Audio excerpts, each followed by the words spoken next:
Hey guys, welcome back to my channel. I'm Eric and I like to read, and today I'm going to be doing my August wrap up.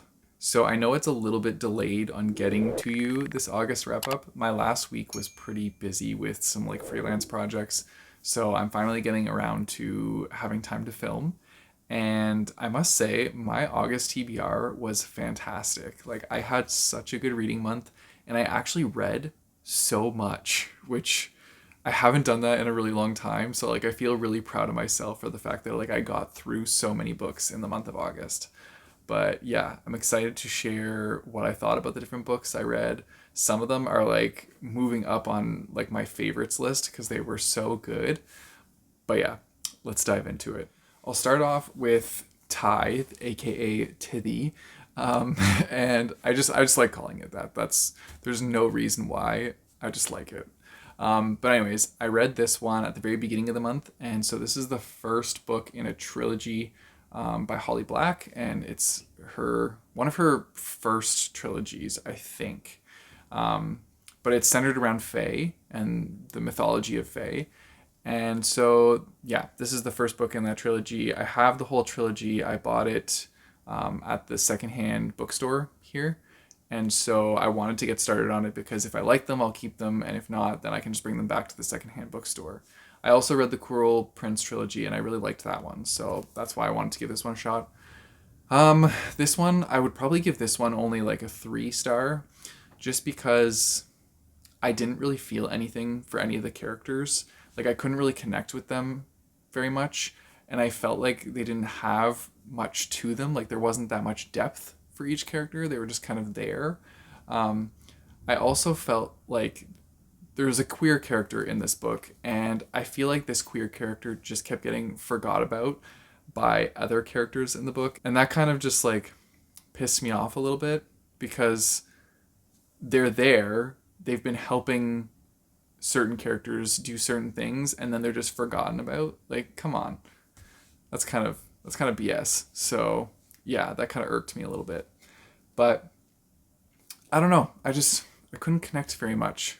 I'm still going to continue this series because I want to finish the trilogy. I'm a completionist. Once I've started it, I kind of have to finish now. And it was very easy reading. It wasn't hard to get through. I mean, the pages are also super wide margins and small. This is a small book, so it was a very easy book to get through. But yeah, it doesn't carry the awesome fayness. Fayness, that's not a word.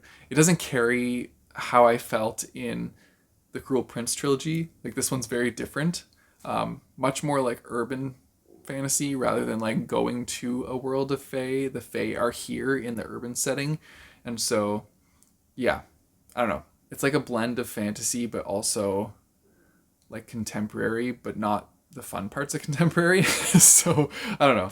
I don't really know how to explain it, but yeah, it's just a 3 for me. I'm going to continue the series and see where it goes, but I don't have too high hopes. Then I read Superman Earth 1.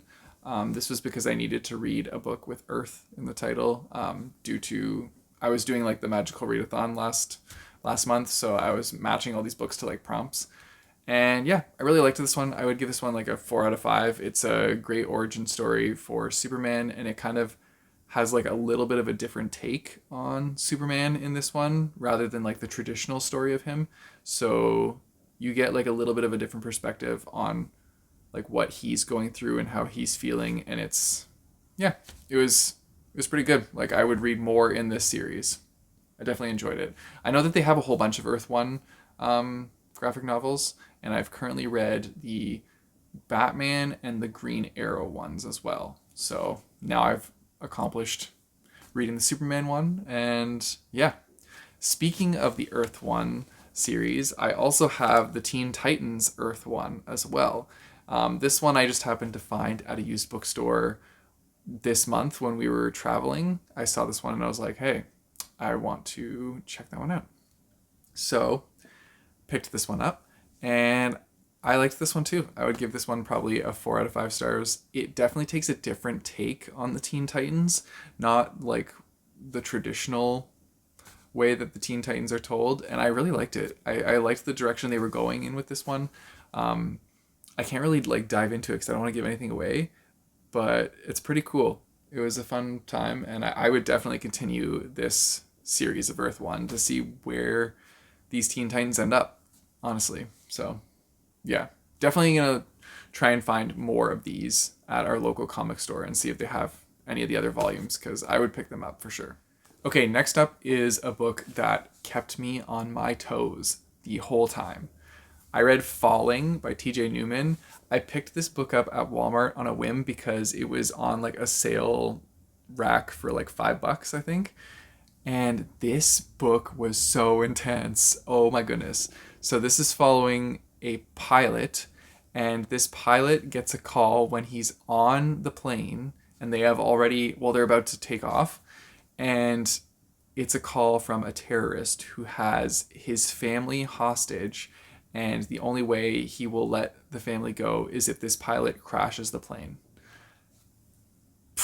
Like, I don't know how I would react if I was in that situation, but this was so intense. Like, it was like an action movie playing in my head as I was reading this book. And every time I like put it down, I wanted to pick it right back up again. The chapters are all like short, so you get like really quick snippets of this fast-paced plot, and you guys know me, like I love a fast-paced plot, so this was perfect for me. I was pulled right in. I did not want to stop reading. It was so intense. I loved the direction the book went in. I was like even finding myself getting emotional at parts because like just thinking about the emotions of the people in this situation and what they're going through and how intense that would be. Oh, it was getting to me. Like it was a really good book, and I would definitely read more by this author. So yeah, if you guys want a fast-paced, action-packed thriller, definitely check this one out. Staying on that note of like really good reads, I read Dead of Winter by Darcy Coates, and this book was phenomenal. I think this one is one of the ones that is like moving up on my favorites list. I was so pulled into this book. I did not want to put it down. It was it was so creepy in all like the best ways. And it's just like it's a secluded setting thriller, which is something I love. I wouldn't even say like I think this is more thriller horror because it definitely gets gory at parts, and yeah, you're not ready for it.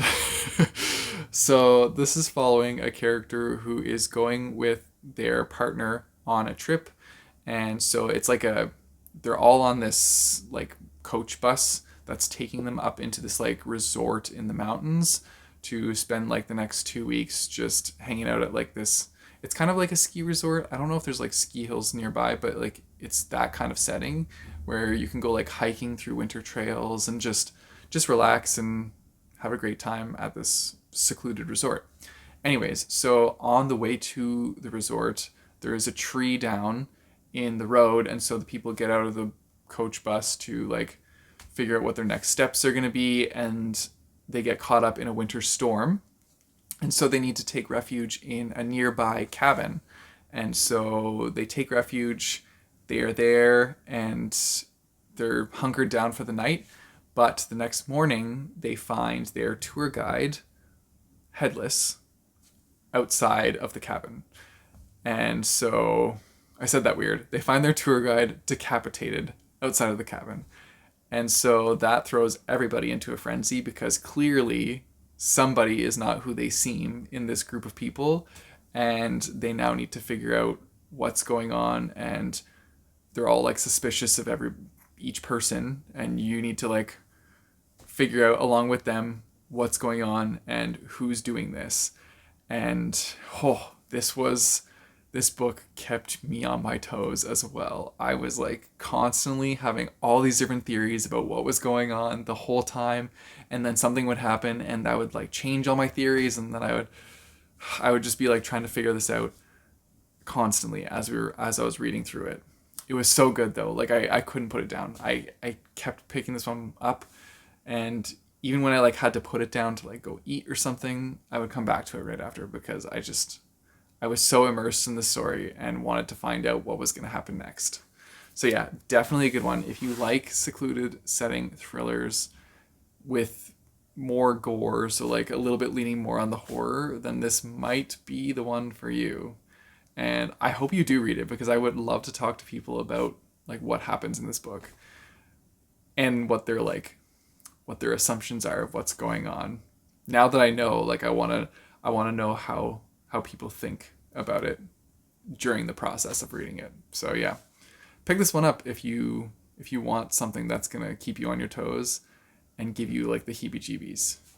Also, this was the pick that my patrons got me to read sooner rather than later, and I'm so glad they did because I was obsessed with it.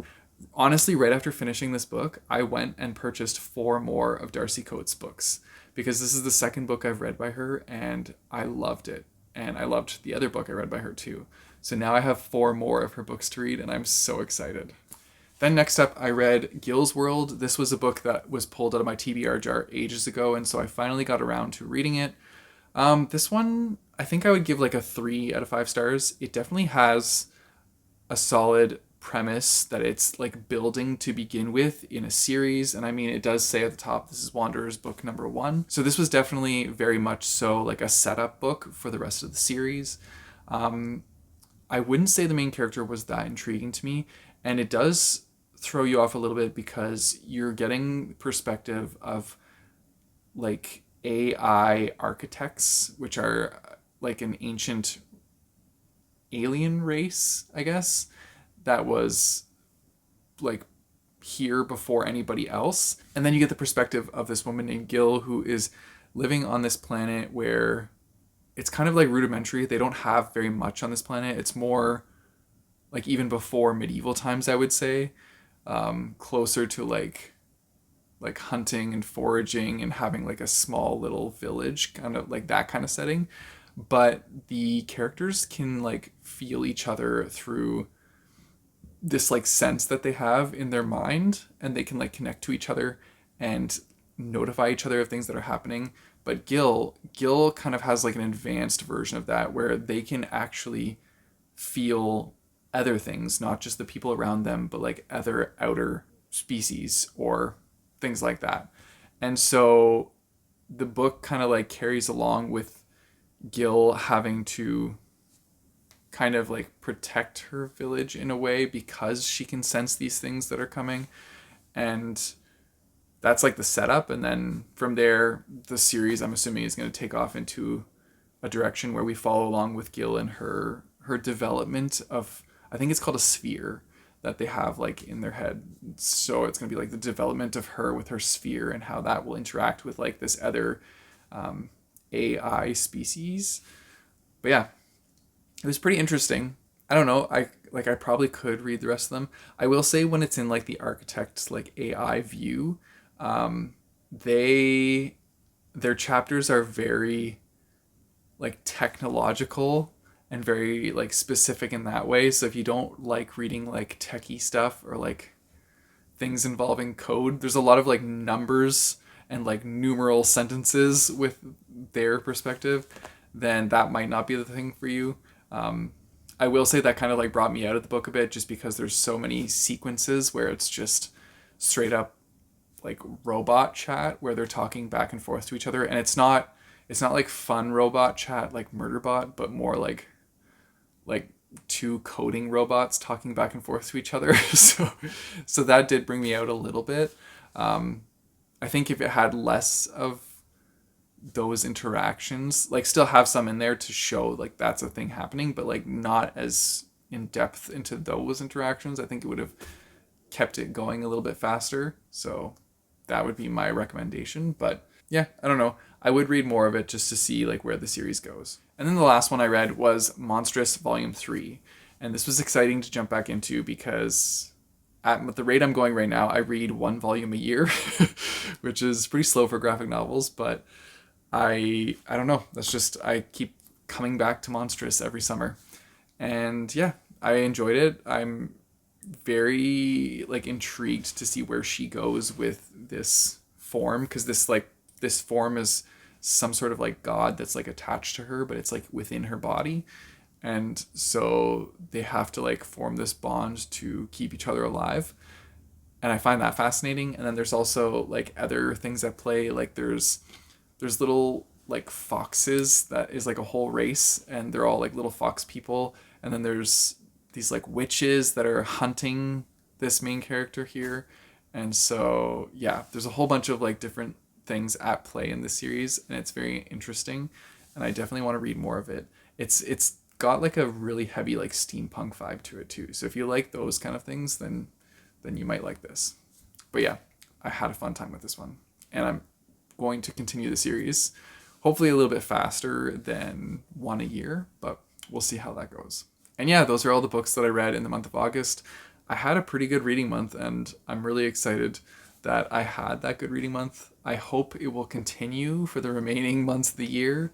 We'll have to wait and see how that goes because life has been very busy. But yeah, I'm hoping to continue my good reading course. I'm still reading Black Flame, which is the third book in the Cradle series. I'm still reading that. That was part of my August TBR, but I'm only about like 30% through right now. So I'm going to keep reading that and carry that over into my September TBR. But yeah, I should be able to finish that up, and I'll include it in the September wrap up. Anyways, let me know in the comments down below if you've read any of the books that I just talked about, or if you have any other like really fast-paced thrillers that you would recommend, then give me those recommendations, because clearly I like those books a lot. If you guys want to support me, I have a Patreon and a Coffee page, which I'll put in the description down below, as well as linked by my bookmarks. You guys know the drill. Don't forget to like and subscribe. Hit that bell notification button so you get notified when I post new videos. I post my videos on Tuesdays and Thursdays. And until next time, keep on reading.